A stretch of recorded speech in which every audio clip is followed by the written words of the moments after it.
וידבר אדוני אל משה לאמור, צו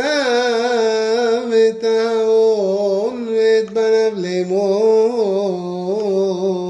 זאת תורת העולה, היא העולה על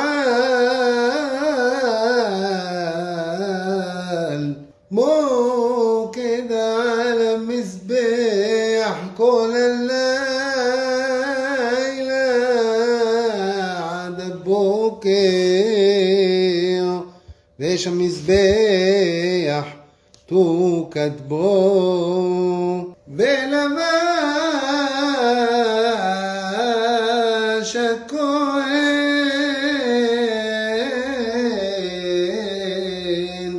מדובד ומכנס לבד, ילבש על בשרו והרים את הדשן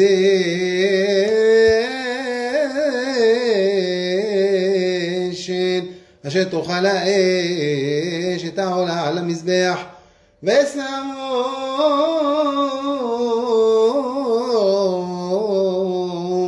אצל המזבח, ופשט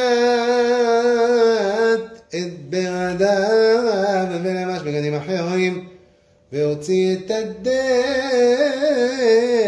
מחוץ למחנה אל מקום טהור, והאש על המזבח תוקד בו לא תכבה, ויעלה הכהן העצים בבוקר וערך עליה העולה, והקטיר עליה חלבי השלמים.